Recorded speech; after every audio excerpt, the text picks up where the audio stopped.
bars in a raid. Man, I go hard like Santan.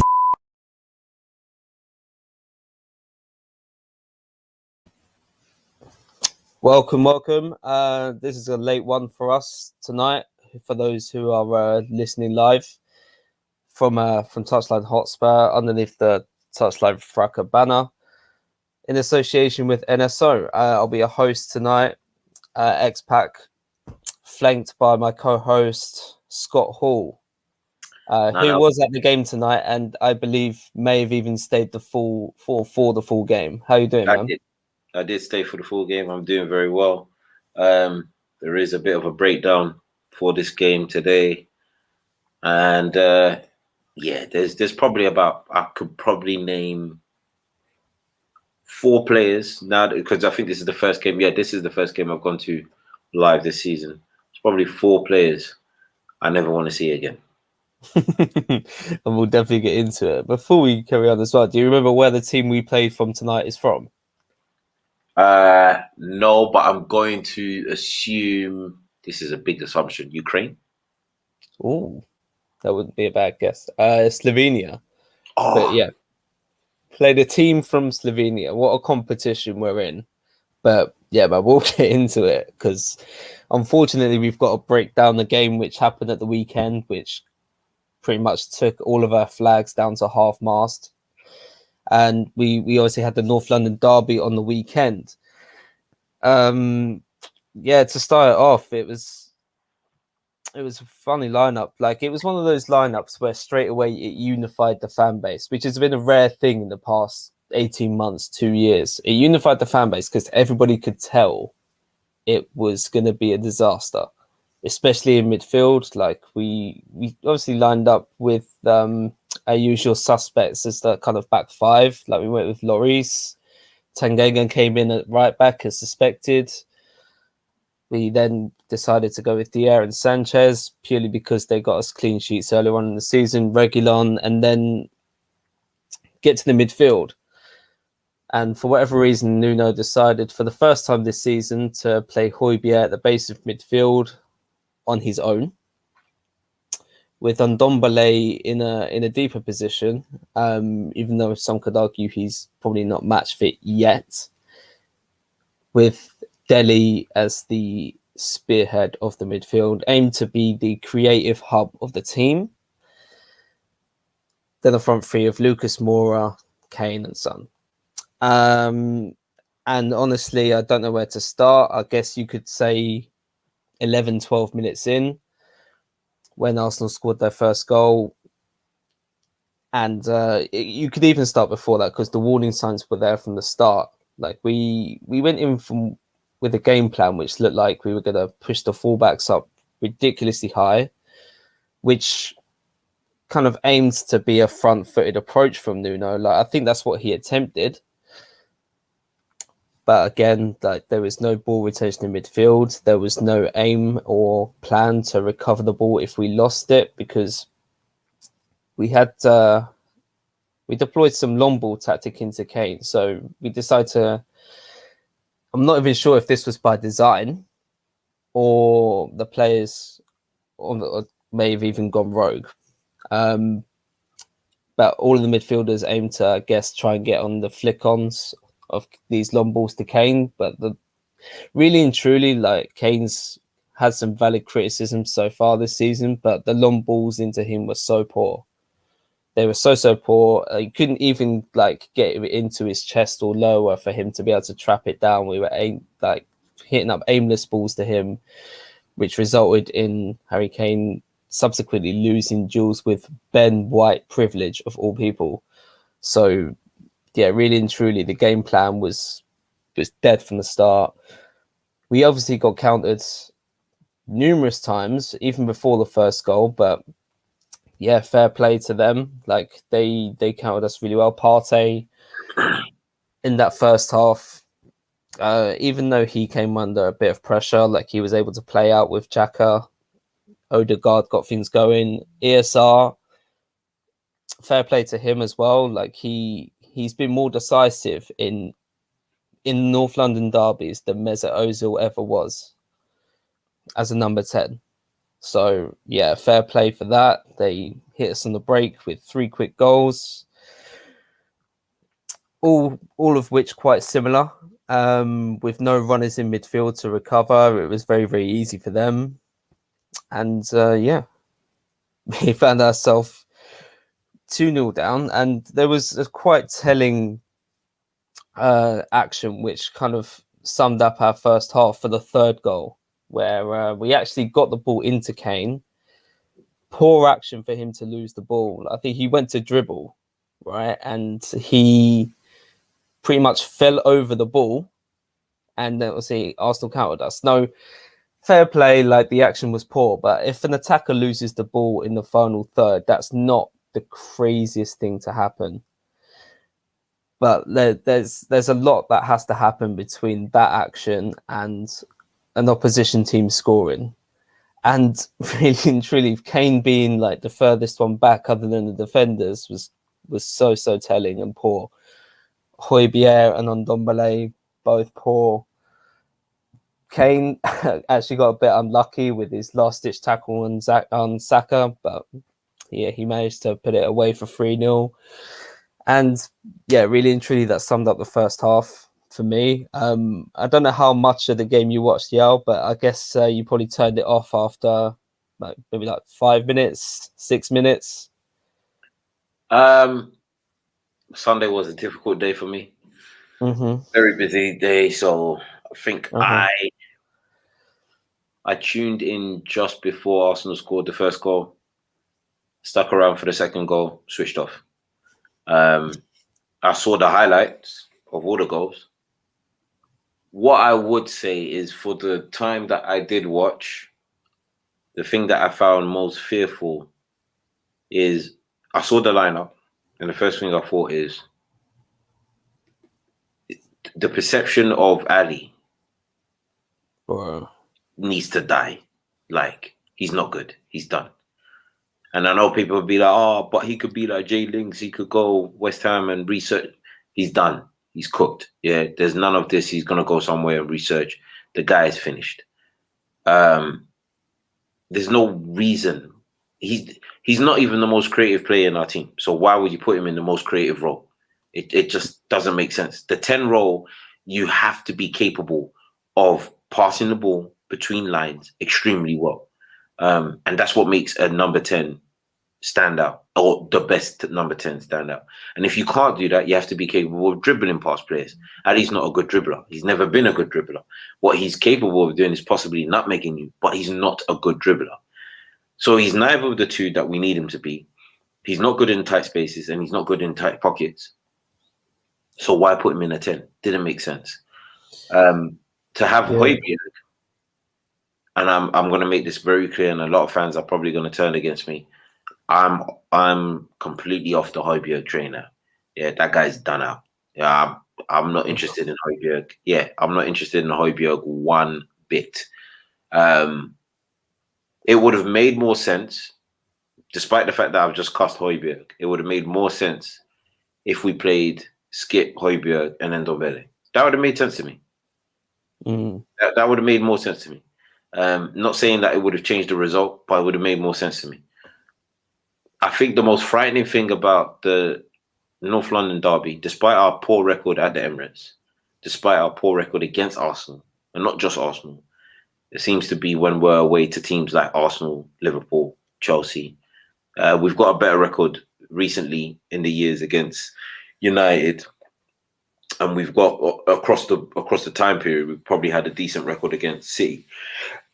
But in the past and present time, Arsenal, Chelsea, and Liverpool, we've been absolutely shocking at their grounds. And to have one victory in 28 years against Arsenal, I wasn't really expecting anything from this game. And that's where we're at with Spurs.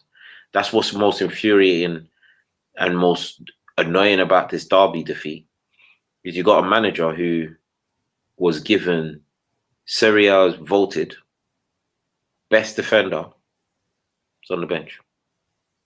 You know, you started with Dyer and Sanchez because they got 3 clean sheets at the start of the season. They've conceded 6 in the two before. I know Dyer got injured, but regardless. Like that partnership didn't work. It like we saw it under Jose Mourinho. It didn't work. It might work for a few games, but it didn't work. That's just the long and short of it. Tanganga,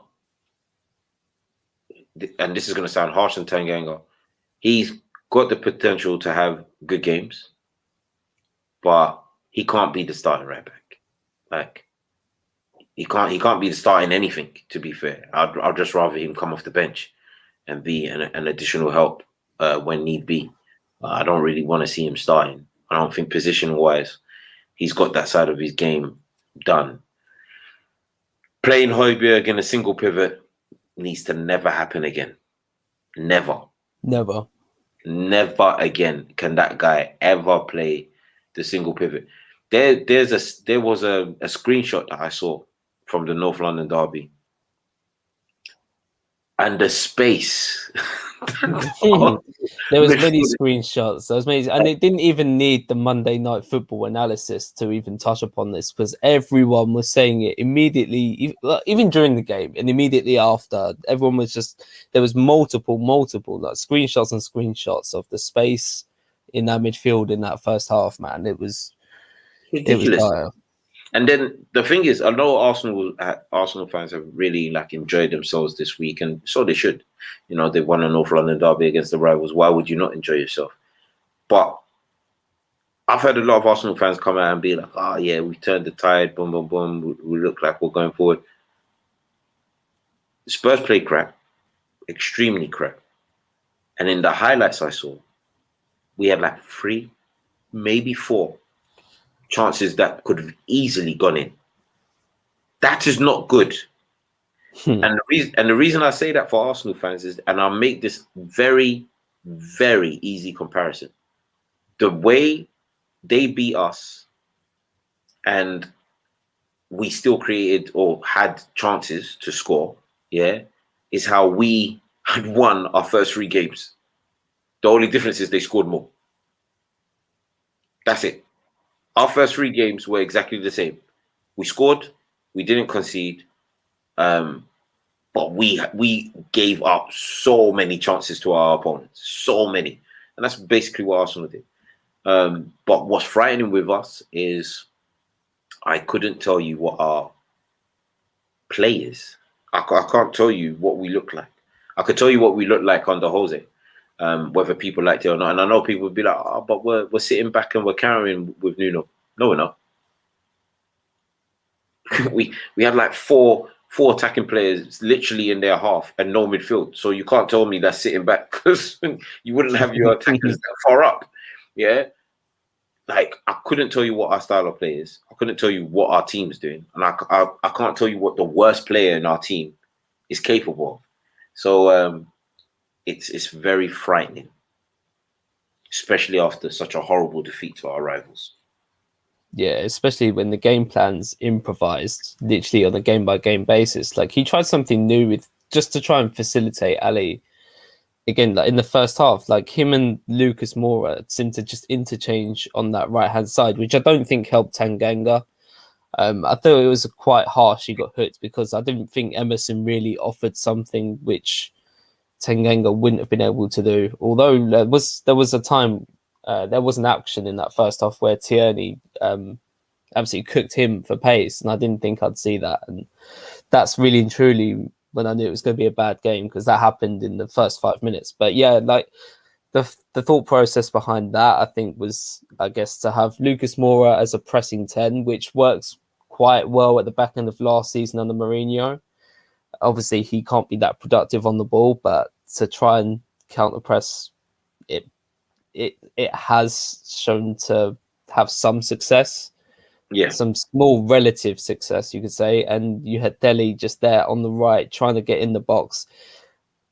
I think it may be his attempt to try and get him just in the final third again, just trying to get Dele in somewhat his best position, but even that didn't work, man. So yeah, like it's obviously justified to have a lot of criticism come Nuno's way, and he admitted afterwards in his post-match that he got the game plan wrong, and then obviously just just stopped short of throwing the players under the bus, but I don't think the fans haven't refrained from throwing the players under the bus either. Like, I've seen a lot of Nuno out calls, but some of the players were just absolutely gutless in that first half, to be honest. And I know that's obviously where you would lean towards as well. Like, is there anything you would have taken heart from in that second half?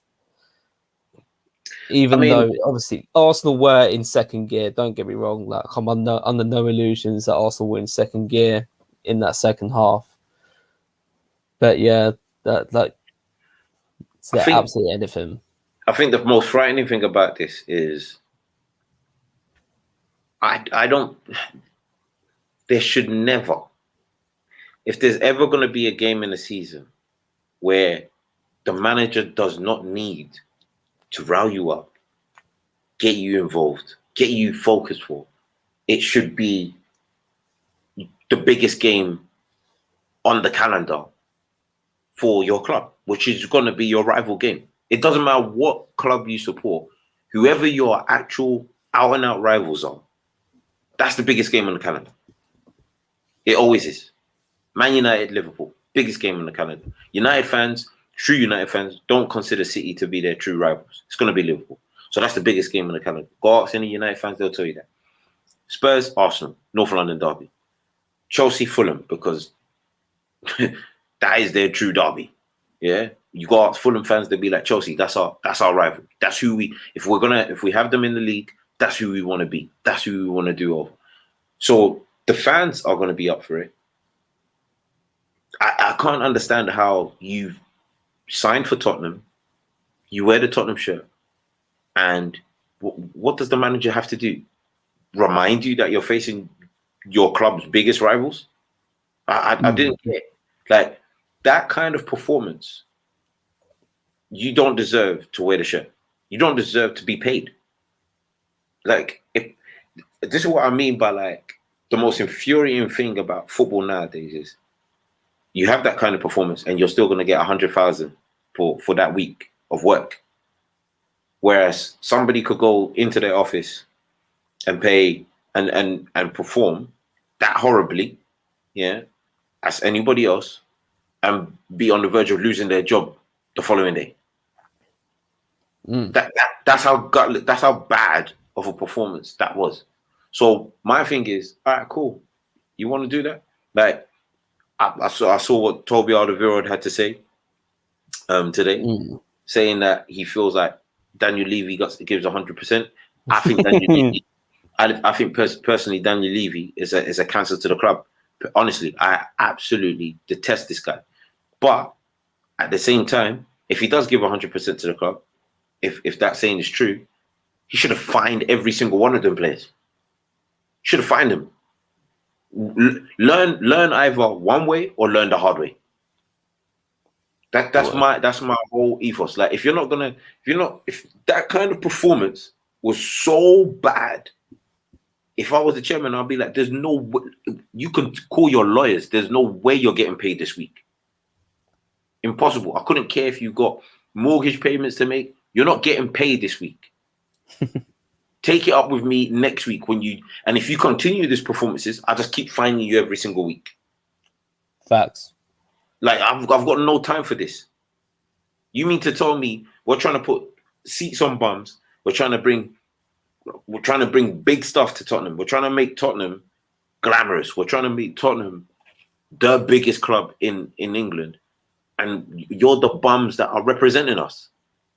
You can't even show up against your rivals, who, mind you, at the end of freaking August, our official Twitter page was there doing, oh, look at the table. We're top, they're bottom. Well, they're above us. At the end of the month, at the end of September, they're above us. Are you not embarrassed? It's a shambles. It's a shambles. No, you're not embarrassed. That was an easy answer as well. If you're not embarrassed, then boy, I don't know. Yeah, I think it's largely our chickens coming home to roost a little bit. I mean, we obviously haven't been great at all with our squad planning. We haven't been great in any aspect of that. Paratici came in. obviously signed the voted Serie A best defender, but obviously we could have improved our first 11 with at least one or two signings. I feel like you've got to compare our business model with Arsenal's because it's still very similar. And obviously, even though we signed this, the best voted Serie A defender in Romero, we apparently didn't even pay anything up front as of like this summer. So it's like a loan with an obligation to buy, and then we'll kind of pay off pretty much the most of the fee, if not all of it, once we're in a better financial position in terms of making sure we're getting that stadium revenue in, right? But I'm hearing, I do listen to Touchy Gooners now and again. It is genuinely a very good pod, and they're saying, you know, they paid money up front for Ramsdale. They paid pretty much money up front for Ben White, and like how are we in a better position revenue wise and all wise, but not spending as much money up front as they are, even though I believe we sold or made, I think we made more from transfers out this summer than they did as well. So it's so poor. Like, you can't really defend it. And there were players there that could have improved us, like Tomiyasu, who played against us subsequently, would have improved us, like our squad at centre back, for example. These were attainable players, and Ohio probably wouldn't let me say this if he was in the pod, but Basuma, he's right there. Like I always felt like Frank Cassé was a pipe dream while we were continually linked with him. Like, that would have been great, but players like Yves Basuma would have easily improved us and very, very attainable, to be honest. So I would have taken Basuma. I'd have taken Basuma. I'm not really a big fan, but I think he's a decent player, and I would have definitely taken him. Like, right now, it's bad. It's bad in a way where you have to realize that Højbjerg gets run past a lot. Bro, yes. I even saw it in his cameo tonight. Like, he came on for what, like 15, 20 minutes? He was shocking on the ball, got ran past a lot. And that's fine when you've got someone behind you, but when you were playing like you were against Arsenal in that first half, at that base of midfield on your own, which was by design, by the way, that was a manager instruction. I don't know why you keep on roaming out of position to only pretty much be walking back. Like, it was so poor from someone who proclaims to be this kind of mentality monster and this Viking. That's why I get onto him as well, because he proclaims himself to be like better. He's a big talker, and he gave us something we didn't have necessarily in the squad season before last. He came in last season, and he was pretty much our only semi-reliable ball winner. So he stood out. And he had a lot of good performances. And yeah, I don't really know what's happened to him, to be honest. Like, maybe he's still feeling a bit leggy from obviously playing every minute of every game last season, to then the Euros, to then having a fairly quick turnover to now. Or he's just being exposed now. He's just coming under brighter lights, and people are seeing him for what he is, and what our rival fans have been kind of alluding to what he is. But yeah, I've got my lights on him. You're done with him. I'm done. You know what's funny is, like, this is probably the quickest turnaround I've ever had on a player in my life. Like, it's not really. I normally I give a player like a season or two before I'm like, and then by the third season I'm like, I'm done. Yeah, but Højbjerg last season was Sissoko's best season. Do you know, I was thinking the other day, have we even replaced 18-19 Sissoko? So Sissoko's best season is what I think Højbjerg gave us last season. Like, I was like, okay, yeah. Like, you're like what should I mean? Like, you're like a cleanup merchant for us, yeah. But the difference was Højbjerg, Sissoko would at least drive with the ball. He would do that kind of giraffe run all the way up the pitch, and it would look like we were progressing. Højbjerg can't do that. So you do the whole defensive side of things, barely, and then you don't give us the attacking side of things. I mean, like what did we sign you for? Like, if we sold Højbjerg, Ali, Ali and Winks have to go. They just have to go. If we get that 40 million, then yeah, I'll say yes to Winks. I think Winks should go for free. Personally, I think we should just give him to the job center. Let them find him a job because this guy's shocking. I don't know how this conversation always comes back to Harry Winks. Like, I've already said what I want to say on him, and I don't want to go around in circles. And He is horrible. Because he is horrible. Again, because we'll get onto the Mura performance. I just feel like the lights need to be shined much brighter on Højbjerg, especially right now. Højbjerg is good. I'm Winks doesn't come out in the media like I'm a self-proclaimed Viking and some mentality monster. And yeah, perhaps it would be nice if he was a bit more like that personality-wise, but he's not, and he doesn't claim to be. Fair enough, whereas Højbjerg claims to be, and we see him jogging back on counter-attacks. Look, I'll be brutally honest. Yeah, as much as I get onto Winks, yeah, you're right. He doesn't talk much in the press, but I'm fine with that. Like, I don't want him at my club. Like, no. I didn't like Stephen Freund, and I know a lot of Spurs fans kind of held him in. I hated that guy. I hated his guts. He was absolutely crap. Yeah, and that's the problem that we've had as Spurs fans. Yeah, some fans hold their players that, if we're really being honest in terms of like we're moving and we're trying to like become that big club, these players can't be in our team. They can't be anywhere near our club. They're at a level, and that's not the level we want to be at.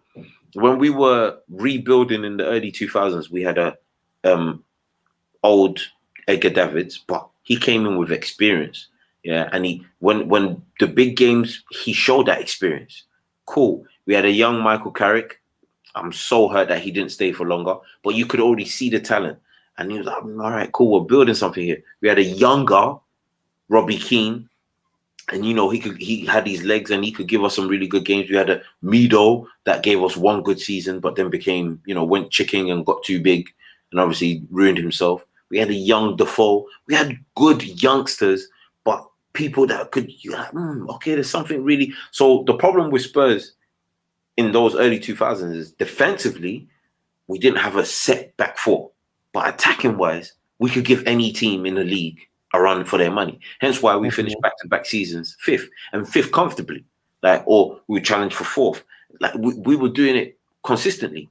Then we messed up the model. The last 6 years, we got that model back. We were challenging. We were top four consistently, and now we've ruined it again. We've got a defense that is no different to bloody when we had Michael Dawson at the back. Michael freaking Dawson. Awful. Like that. Like this is what I'm talking about. Like the fact that I don't think it takes a rocket scientist to understand that Eric Dyer should not be a starting centre back for any of the so-called top 6 teams in this league. Eric Dyer should be starting for Burnley. That's his level. Michael Dawson was better than Eric Dyer, to be fair. Eric Dyer, sorry. I keep on saying English players' names wrong. Isn't that an irony? But well, yeah. It probably is Dyer, to be fair, because we call him because he is Dyer. He is absolutely Dyer, yeah. But it probably, like, if he was pronouncing his name, he'd probably say Dyer because he realized that he sounds diabolical, and he is. But yeah, the reason I like Dawson is because he never believed his own hype. He never he stayed in his lane. He knew he was like a steady Eddie. We signed him from Nottingham Forest. Yeah. Whereas like Eric Dyer overinflates his own ability in his mind. I don't think Dawson was ever under that illusion. He was always this kind of average player that punched above his weight for us because he was part Yeah. of the team that actually broke us into the top 4. But yeah, I just went on a little reminiscence then. You know, and that's what's frightening. Even previewing today's game, being at the stadium, Kane got a hat trick in 20 minutes, but there was many moments in the game in that cameo that he showed. There was moments in the game where, frighteningly, he looked like he was hiding behind defenders. I just don't get it. I don't get it. And it's funny because people at the stadium were like, well, what do you expect him to do if the players we've got in the team can't find him? Well, then how did he score his hat trick? You have to move. You just have to move, regardless of whether it's frustrating, and you might not get the ball the first, second, fifth, 20th time. You have to move. The best teams never stop moving. They just don't. That's how you create chances. Yeah. If you're going to spend 5, 10, 15 minutes in a game hiding behind the left back, the centre back, the right back, you're not helping your team. And I saw that Kane do. I saw Kane do that at least 4 times today in the short period he was on. Højbjerg was absolutely dog crap when he came on. Absolutely awful. Bryan Hill, that kid deserves to get more minutes because he's lively. Like, he really is lively. I don't know what's happened to Reguilon. This wasn't such a bad performance today, to be fair.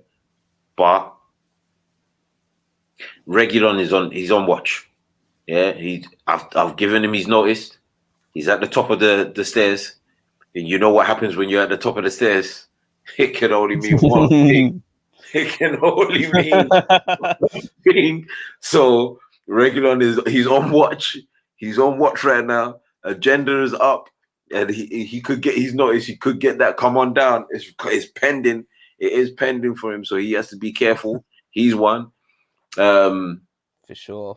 I mean, the most frightening thing about today, and this is why I can't stand the likes of Dele Alli or Winks. I do, and also I'd like to make sure that everyone understands this. Dean Scarlett, I felt sorry for the kid today. I really did, because especially Ali, and this is why I'm going to get mad on this. They barely looked for him. There was a look that when Dele held onto the ball for too long after Dane Scarlett made his run in the second half, not long before Dane Scarlett got taken off with Dele. Subsequently, Dele held onto the ball too long. Dane Scarlett ran offside, and then Dele played the ball. And the look and the stare that Dane Scarlett just gave Dele, it was just a stare down. Like, I just don't get it, yeah? Like, the kid didn't deserve that whatsoever. So, no. Ali, Scarlett, Winks Winks stayed on, but Ali comes off. Who I think the front three was Bryan Hill, Mura. No, it was that was behind Kane. I know Son came on as well, right? Yeah, so it was Hill, Lo Celso, Scarlett. That was the front three. And then Ali was in the 10.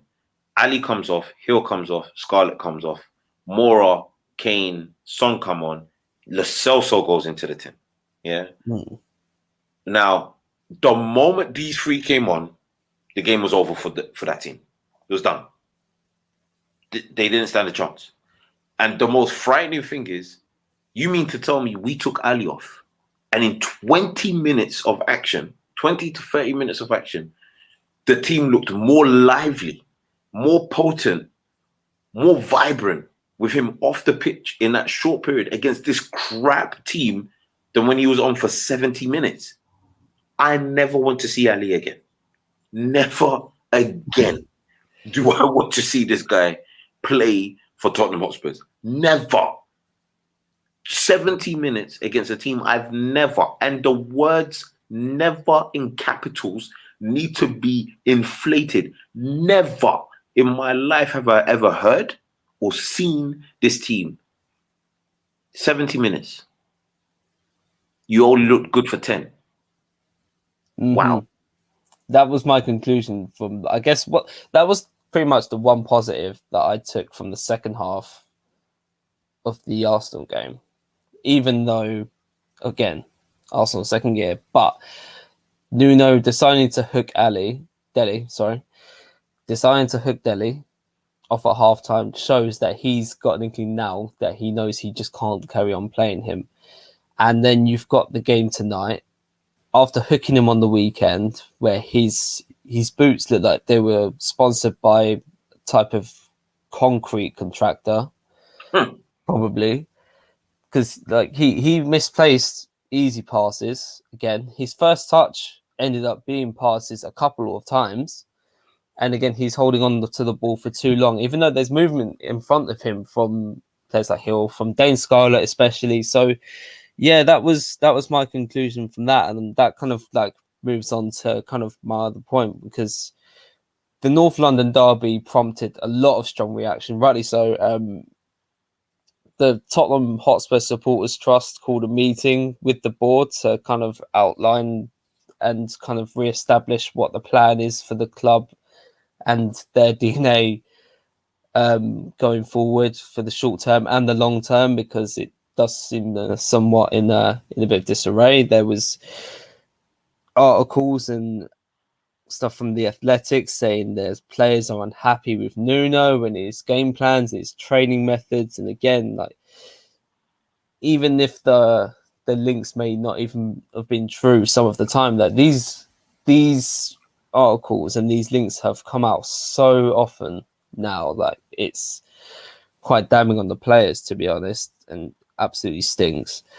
And there's going to be protests at the Villa game as well, I understand. Now we've got Nuno pretty much in his press conference for the Mura game, answering questions about, his future, answering questions about the Tottenham DNA. Like, I can't believe those words were even mentioned, because Tottenham never really have had an effective DNA, not in recent times anyway. So yeah, that question being whack, and he actually answered it. And all in all, Nuno's coming under a much more pressure. For me, and next league games are, I think, Aston Villa, Newcastle, and West Ham away. I think if we don't really see a good improvement by West Ham away, then I'm doing the invite and invoice to the top of the stairs fully. But really and truly, for that short term of time, like, what can Nuno do to change it around? I think the best thing he could do to change it around is get sacked. I think resign, essentially. Yeah, resign. I mean, so we don't have to pay him off. The trust, the Tottenham Supporters Trust, I don't know what they do. Yeah, if we were invited to be members of this trust, I'd decline it. I don't know I honestly don't know what they do. What are you calling a meeting for? For them to lie to you like they've done for the last 20 years? Like, I don't understand any of this. Because they're not going to go in strong either. I don't think so. Exactly. I mean, I hope they do, and credit to them for even setting up the meeting. But yeah, like, they've got to go in strong. Like, I just don't think they will. I don't feel like the board fears the trust. Yeah, and no, they don't. Like, so if they don't fear the trust, what the hell is this meeting for? Because they're only gonna fill you with a load of crap that they've been feeding everyone else for the past X amount of years. So I'm not even having none of that nonsense here. Like, that's dry to me.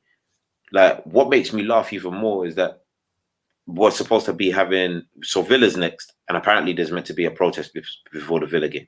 Well, when teams were protesting the freaking Super League, our protest was a concert. so what we protesting for? Like our fans need to either get with the program and become serious and actually scare the living daylights out of this board. And what I mean by that is, United fans stormed the living hell out of their own pitch, their own stadium. They took penalty kicks, free kicks, went in goal, took photos in the stand. They were happy to they cancelled a game against their rivals. They cancelled a game to show the board, if you don't sort this out, it's going to get worse. We're not here to play about. Our fans went and had a concert. You know what the board did? They said, you guys don't need Conte. We'll give you Nuno. Okay. Thank you. Thank you. Well done. Yeah. Because we had a concert. Nah. And it was nearly Gattuso. Scary. I mean, it was exactly even worse. I'm not here to give Nuno time. Sorry. Like, I've had enough. It's not that I've had enough of giving managers time. The last two managers we had in Poch and Jose, I supported both of them against the players. I don't support Nuno against the players, and I don't support the players against Nuno. I think they're both as bad. So the manager's the easiest option to get rid of. Get rid of him. The players are going to be harder to get rid of, but get a manager that will come in and be like, you know what? You, and you will definitely play for me and definitely play for this club. You're staying. We're going to train together. All you other guys that want to do higgy and you're not sure and you want to do boohoo, man, go train with the under 23s because this is your notice. You are never playing for us again. You're not playing in the Carabao Cup. You're not going to play in the Conference League. You're not playing none of those competitions. None. Your time is done. Done. Like, until we get a manager like that, we're finished. Conte would have been perfect. Yeah, he would have been. Like, I've been screaming for us to. I mean, I guess not screaming for us, but I've always felt like a 3 at the back would suit us more. And that's Nuno's kind of preferred formation from his time at Wolves. Maybe he could revert back to that because he has more, I guess, tactical nous with that kind of system. He isn't going to be trying to improvise it like he has been the last few weeks. Oliver Skip simply has to play. He has to play from midfield. Like he looks sharp again tonight. Even if it's with Højbjerg, just to give him that bit of protection as well as Tongu. I feel like if we're going to go with a midfield 3, that has to be it. Like, Højbjerg should only play up until January. And then we need to get somebody else in. And Højbjerg has to go on the bench. I'm done with Højbjerg. I'm absolutely done. He's at the top of the stairs. And you know what happens when you're at the top of the stairs. His time has come. I'm calling him down, bro. It's time. It doesn't even sound like he needs pushing from the top of the stairs at this point. The invoice has been sent. I'm not here no more. Yeah, that guy, he's a liar. He's a fraud. Yeah, I didn't realize this in the first because I was like, Spurs, we needed somebody who's going to harry the players and boom, boom, and it looked good for 6 months. But like any part of the year, a year is 12 months. You can't have a good 6 months and go missing by Christmas. It doesn't make sense. That's how you end up with no presents. This guy gave us no presents. So he has to go. I've got no sentimental value for none of these players. And I'm not calling Dele Ali Dele. I know he wants to be referred to as Dele. I'm calling him Ali. Yeah, because that's what his dad called him. Yeah, Bamadeli Ali, yeah. And he will not be given his name back until until he shaves off some stupid nonsense that he's got in his head and actually plays some decent football. And as for the muck that wears number 10, he's still a muck. I don't care that he scored a hat-trick today. Damn. There was me thinking you were cheering every single one of his goals today. Nope. I applauded the play of the team. So the movement between Son, Kane or Mook showed some good movement. Lucas showed great movement. Lo Celso did, surprisingly, even though he's done. He's another one that can go. Romero has to start. Yes. Just has to start. I don't know who he's going to partner with, but he has to start. Did Feli Mesut with Rodon tonight? Nah. Not having Rodon. So, one thing that I noticed, especially in the defense, was Romero would shift with, say, their right striker or whoever was on his side. he would shift with that player. And the gap between him and Rodon, instead of it being like, say this, it was like that. It was massive. And I'm like, any good team would play that ball in between the two of you. Player coming late run, they're in. Rodon should be wise enough to close up that gap. I don't know why he was so far left. It was ridiculous. It was absolutely ridiculous. And I'm like, I'm not even a coach. I don't have a badge. I don't understand why. You're professionals. You get paid more per week than anybody that was sitting on my row. It's bad. It's just, it's not a good look. So yeah, it would probably be Romero. I don't want to say this, but Eric. No. Oh, okay. No. That's why I didn't want to say it, because it's gonna have to be Sanchez. Damn. That's how you know. That's how you know Spurs are in the grave. Yeah, like we are in real problems. We don't have. And freaking Inter Milan were broke. We didn't even go in for Skriniar. I don't get this. Oh yeah, no, we did. We just lowballed them, unfortunately. With I think it was like 32 million, and they wanted 45, 50, and we just packed it in. But we had the money to do that this summer. Pay their asking fee, but again, yeah, I if I was Milan Skriniar, I would have just laughed at the opportunity to join us at this point anyway. So I'd take slight heart in that, in believing that he probably wouldn't come to us at this point. Yeah, I mean, the rebuild is obviously exactly what Pop said it was going to be. Absolutely horrific, absolutely painful, and we probably won't get anywhere near where we were seasons ago for probably another season and a half. But under Nuno, we're potentially looking at the bottom half of the league. Yeah, like it's a lot of these things are rotten to the core, and he's not the root cause of our issues. Don't get me wrong; like he's come under a lot of valid criticism recently, but man, I just think this job's too big for him. So yeah, like if he's not turned it around again by West Ham away in a few weeks, then boy, like we might as well. We have to just get a new manager in January, someone with a more proactive way of playing, something that suits their DNA more. DNA. We don't have no DNA.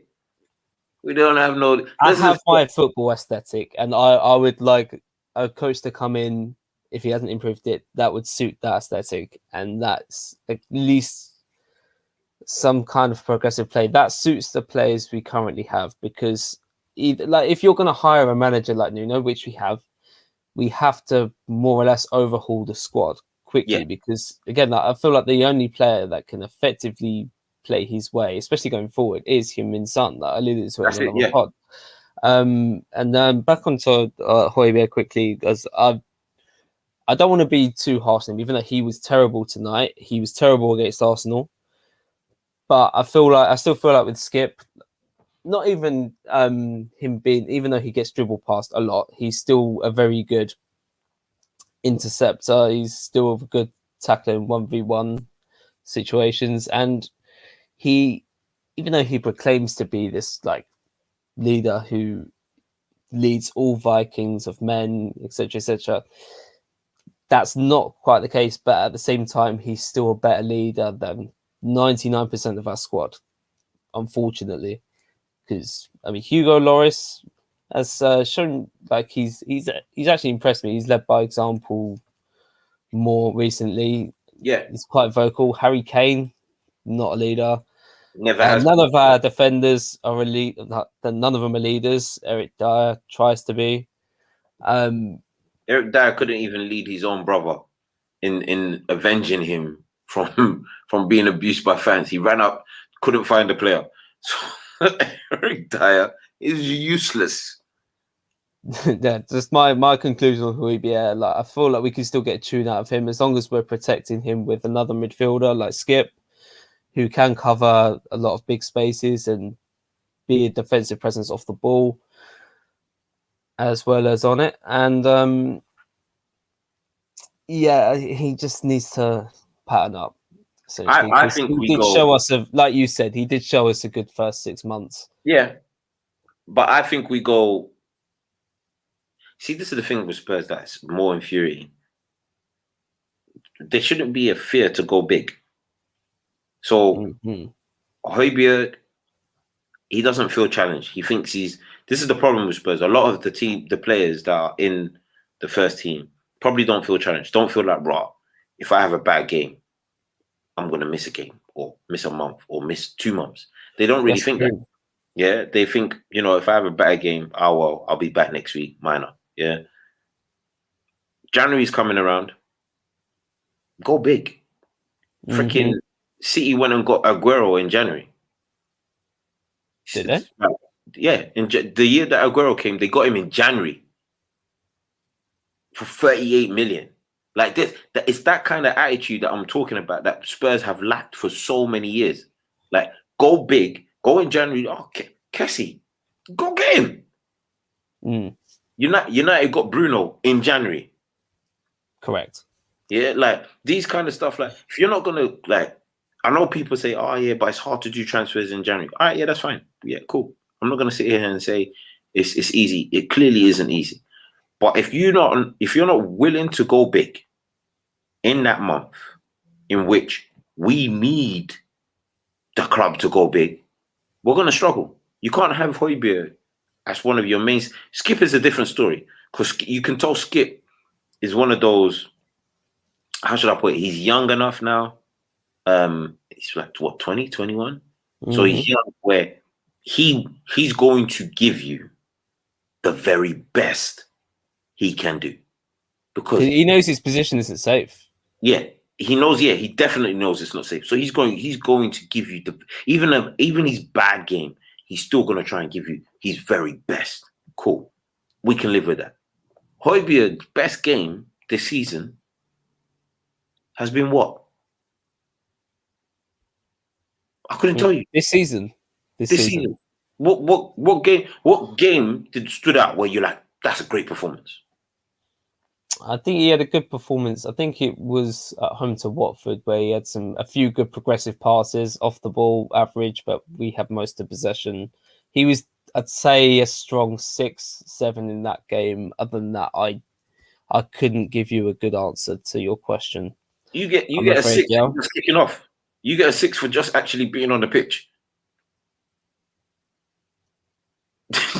Once the ball kicked off, if it's Football Manager, yeah, I in my mind, I start every player on a 0, but yeah, or 5. Like in general match ratings, yeah, people will be like, kickoff it starts, everyone's on 5 out of 10 because it's average, decent. Yeah, if you don't do much in a game, the lowest you go down to is about 4.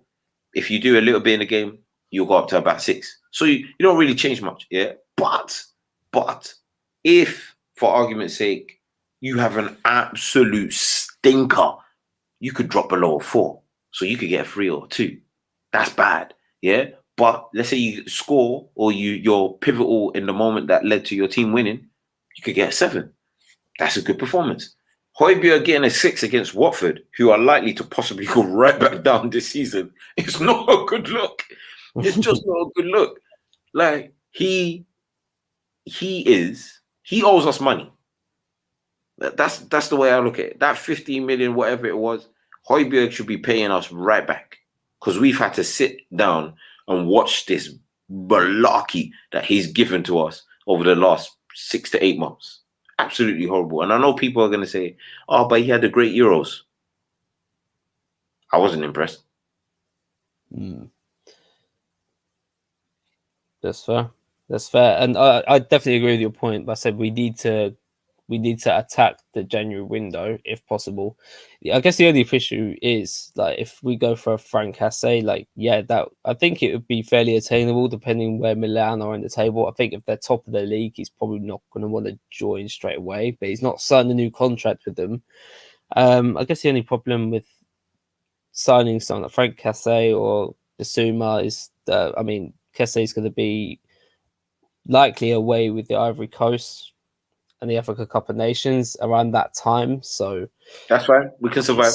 You keep, yeah, and then respectively Basuma with Mali as well. So it's looking sketchy for January, which is never a good window anyway. But yeah, if we can get in a centre midfielder, maybe even another centre back in January, then all power to us. I just don't see it. I can only hope. Yeah, bring Graham Potter with Basuma if we get him. At this point, we might as well take him because Nuno is. I want him. Horrendous.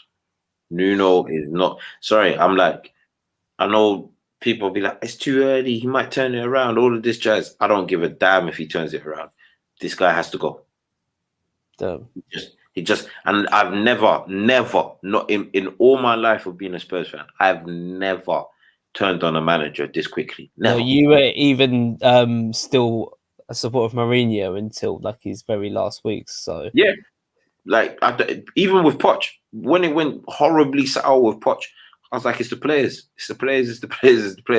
Yeah, but with Nuno, I couldn't give a damn if it's the players. He has to go. Nah, man, he has to go. I don't deserve this. I don't. I'm a father. I don't deserve this. This is bad attitude. I don't deserve this. I've already been thinking that I can't put my 2.5-year-old son through this any longer. We've had 2 lost finals with horrendously bad. That said, I grew up with a worse Spurs team, so I guess, it could be worse. But I mean, yeah, that period between 94 to about 2001 was bad. like I never want to experience that. I mean, yeah, I know we finished 12th. I think it was like 12th under 14th, 12th and 14th. And then from about 2010 onwards, we didn't see the bottom half of that table ever again, which should be the case anyway. But yeah, 94 to especially 98, where I thought we were going to get relegated. Jesus. Yeah, I don't need to suffer that kind of pain. It's that period which I think of whenever anyone refers to our DNA. And I just don't want to see that return. But fortunately for I'm not you, interested in that at all. That's what I mean. But fortunately for you, and you've already alluded to it, like you saw a game in the stadium tonight, you saw Nuno ball in the flesh. We won 5-1 tonight against a team from Slovenia in the Europa Conference League. Well done to us. Fair play. Was there anything that you took heart from in that performance tonight? Brian Hill, Skip, Romero, and that's it. Everybody else can go to the top of the stairs because you know what that means. It's time to come on down. Listen, let me make this very clear. Dele Alli should that never. First half, forget that his cameo was. So even though he won a penalty and scored it, and won a penalty, scored it. That was a false image for his overall performance. When he came off, he seemed to be arguing with somebody. He went down the tunnel, straight down the tunnel. Don't know why. Some people were alluding to a possible injury. I couldn't see any sort of any reason as to what may have or may have not injured him. So I hope that when he was heading down the tunnel, somebody said something to him. He wasn't happy. And I hope this is the writing on the wall because I'm absolutely done.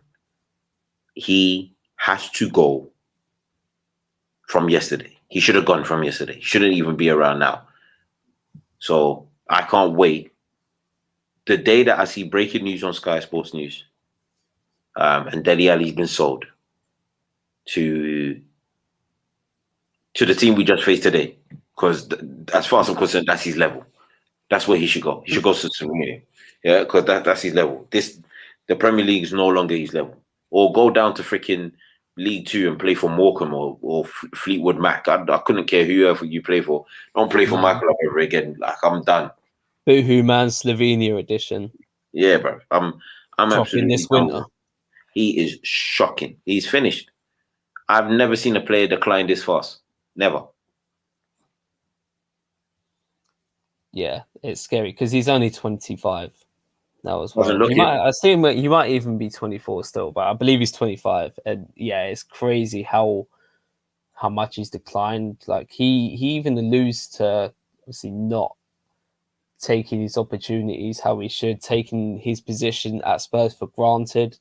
I think he came out and said that after the Palace game, after saying that he's not creating enough, he's not performing well enough. Like, he came straight from the horse's mouth.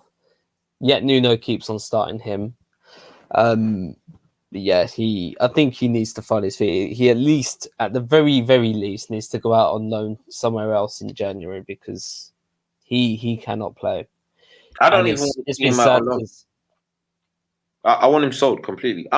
I've but told you. we're not going to get anything for him, and yeah, we can't How just much do you reckon we would do get? what we did to Serge Aurier. At this point, boy, Terminate the contract. I'm happy with that. Get rid of him. maximum, at the very maximum, and this is purely mostly English tax. 20, Whoa, probably 20 million. you That's drive a harder bargain max. than Levy, boy. 20 million for this trash. I'd say we just terminate the contract. I don't even care if we lose money on him. He's useless. Get rid of the kid. Yeah, I agree.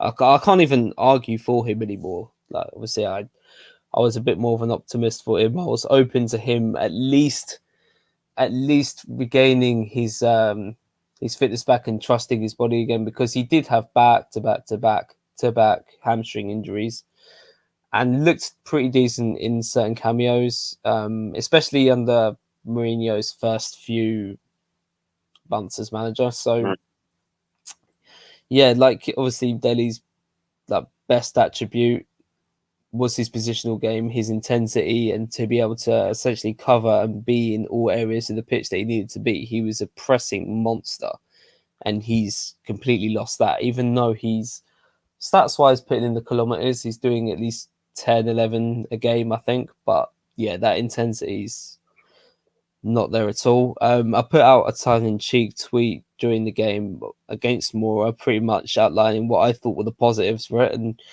it was essentially, I mean, purely we're playing a team from Slovenia. It was Mooney. Yeah. Reguilon looks more measured, and I felt like taking that back after I saw a few actions in that second half.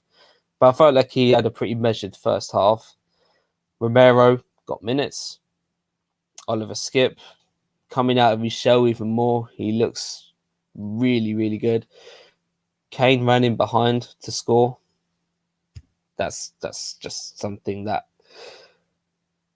he needs to see. And yeah, a lot of people were kind of being like, yeah, this is a positive performance in the sense that it's going to give players confidence. But yeah, for me, it's not so much confidence. I don't think Kane is a confidence boost. He needs to be a bit sharper, fitter. Like he's been a slow starter for time. It's taking him a bit longer this season. Like, we're now in October as we speak. Yeah. So yeah, like the quicker he gets sharper, the better. And essentially, reaffirmation: Dele can't play or pass. Dane Scarlett deserve better. That was pretty much my summary from the Mura game. But I should add that I felt like Lo Celso looked good once we actually had our quality players on. Like, he actually got his head up. That whenever he gets his head up, he actually shows moments of quality passing and through balls, and he played a fair few first time through balls, which resulted in like good moves, get us further up the pitch and goals. So yeah, fair play for Lo Celso, because that right side's been a problem area for us. Would you add to that with anything else? No, I think that was a fair assessment. Yeah, I think that was a fair assessment. I think Brian Hill is one we should definitely. I hope we don't ruin this kid, because he looked lively. He looked like he wanted to get on the ball. Reguilon was measured, but he needs to push forward. He needs to not be afraid to just drive into the hole with that ball. He tends to like go forward and then passes it back. Why would you do that? Like, just drive at them, force them to commit. Because there was a few little mazy runs which I saw him do, and I was just like, okay, yes, that's more like the Reguilon we had. Exactly. And he had a similar pattern to Højbjerg, where he had a really good starting period for us, and then he got injured. Injuries and overplaying him just screwed him. I think the injury, whatever the injury was, because I can't remember what it was, I think that done a lot of damage, and he's taken longer than I would have at first thought to get back to some sort of like high level quality playing. Whereas Højbjerg, I think Højbjerg has just been found out. That's where I'm at with Højbjerg. I think he's just been found out, and that is not a good look. If that's the case, that's very bad. Boy, our rival fans are gonna jump all over that, but yeah, it's rightly so. Brian Hill obviously having a good performance. I rated very highly as well. We got a game on the weekend. The thing I took a little bit of heart from as well, like Hill came off early, which suggested to me that he's in Nuno's plans for the weekend. Possibly. Personally, again, like a game on the weekend is at home to Aston Villa. Just a quick one. Are you starting Brian Hill? Yes. So I do Hill on the right, Son on the left, Kane through the middle. I would go skip Højbjerg and Dele. And Dele free roll, free to roam. If not Ndombele, then Mura, because at least Mura will drive. I can't ever see Mura as a number 10 again, even though he likes to press. Yeah. Even under non-existent pressing structures, he likes to press. I can't see. I don't want him number 10. I'm not gonna lie to you. I don't want him at number 10, but this is gonna sound mad as well. Freaking Ndombele is starting to frighten me because that guy is not. He's not making the pod look good at all. So no. Yeah, it's it's a bit of a frightening time period at Spurs. So I would probably I'll probably go with ideally Højbjerg, Skip, Ndombele, Romero, Sanchez, because I just don't want to see Dyer. I don't want to see Sanchez either, but it'll probably be Romero. It probably will be neither of them. It'll probably just be Dyer and Sanchez, but definitely Romero, Reguilon at left back, and Emerson at right back. And then, I honestly don't want to see even Tanganga at right back. Like, I know he had a good start to the season, but I'm not interested. I'm actually not interested. Because his positional sense is still the same. It's been the same all season. It's just bad. Like, and what saved him against City is that he was so touch tight to the likes of like Sterling and Grealish that they couldn't outmuscle him or get round him. But other teams have been like, we're not gonna allow you to get touch tight. We're just gonna create the space and just bop it round you. I ain't got time for that. So yeah, Tanganga can kick rocks for all I care now. And a quick score prediction. After that open as hell defense, I feel like I know what the score prediction's kind of going to be. I'm going to go with a 3-0 victory to Aston Villa. That's legit. I'm not even holding back. I think we're going to get smashed. Like, seriously. I'm at the point of the season where if we win games from this point on, I'm going to be surprised. Boy, I'm not confident for this game either. Can't lie. Aston Villa are fresh off beating a super team on their home patch. So we should we should be light work, really, truly. But yeah, I definitely wouldn't go with that centre back pairing. Like, I don't think Romero and Sanchez would go well together at all, because I feel like they're both kind of centre backs that like to come out the defensive line. They like to try and win the ball early, and Romero's still getting used to the league, so he's not going to be that effective at it yet, I don't think. But we've got to throw him at a deep end as a marquee signing. So I'd definitely start him. Sanchez, even though he started off the season okay, I think I don't think him and Romero together is a particularly good match, unless it was a back three and there was someone behind them just to be a sweeper. But yeah, I think I would. Horrible. Unfortunately, horrible. Yeah, I would never put that in a sweeper role. I'd probably go. I didn't say names. I just said someone. Like, oh yeah, it could be Alfie Whiteman for like we need someone. Jesus Christ, because that's the amount of help we need. Well, I'm afraid you're getting Moses, so there's that. He's just going to part the waves and let Daddy Ings smite us for not signing him. True.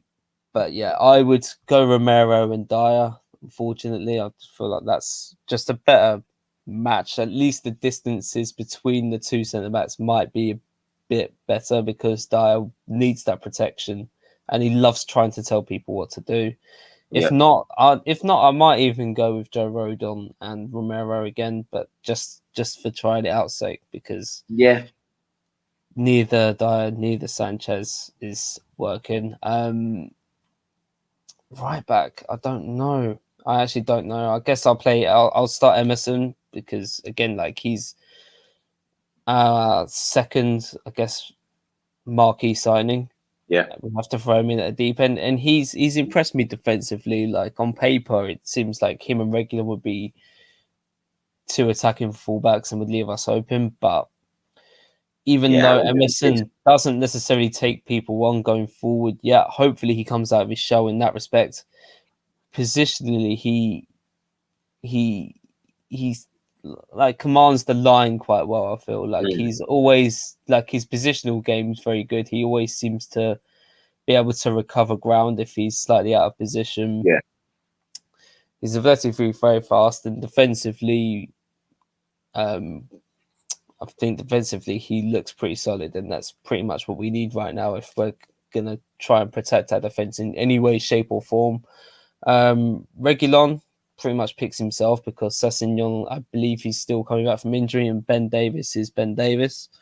So yeah, hopefully Sessegnon can come back soon and start challenging Reguilon for that spot, because I feel like he's someone who can come in and do well after a few minutes under his belt. I know you're calling him out as the suspect, but he's done, bro. For me, he looks more measured than Reguilon, at least. And I can't have someone continuously under the lights and not feel like they're challenged. So Sessegnon, please don't be a suspect. The midfield pretty much picks itself. I'll go with the same midfield as you.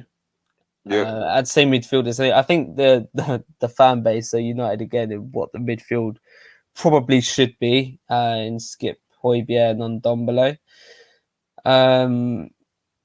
And then I would probably go the same front three as you as well. I'll probably go Ryan Hill and Son flanking Kane. I'd probably interchange the wings during the game, if possible, because Hill even came out and he was quoted as saying his favourite position is left wing.